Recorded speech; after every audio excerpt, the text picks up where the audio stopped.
Before installing your RCS gas grill, please read the owner's manual. After removing the grill from the box and all accessories, check that no damage has occurred to the grill or any parts. Remove all packing materials, labels, and protective plastic film. When installing into a combustible cabinet, the grill must have a liner. It is recommended that 2 people lift the grill in place, making sure the electrical wire and gas flex line are out of the way. Connect your inlet cord and transformer wire together. Then plug this into your GFCI outlet.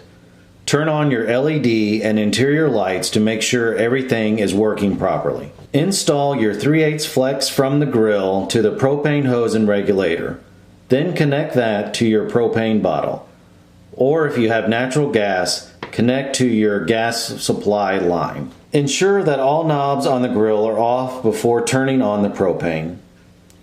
To ensure all fittings are securely tight, perform a leak test with soapy water. If the bubbles are present, tighten all areas and retest. Reassemble the components of your grill.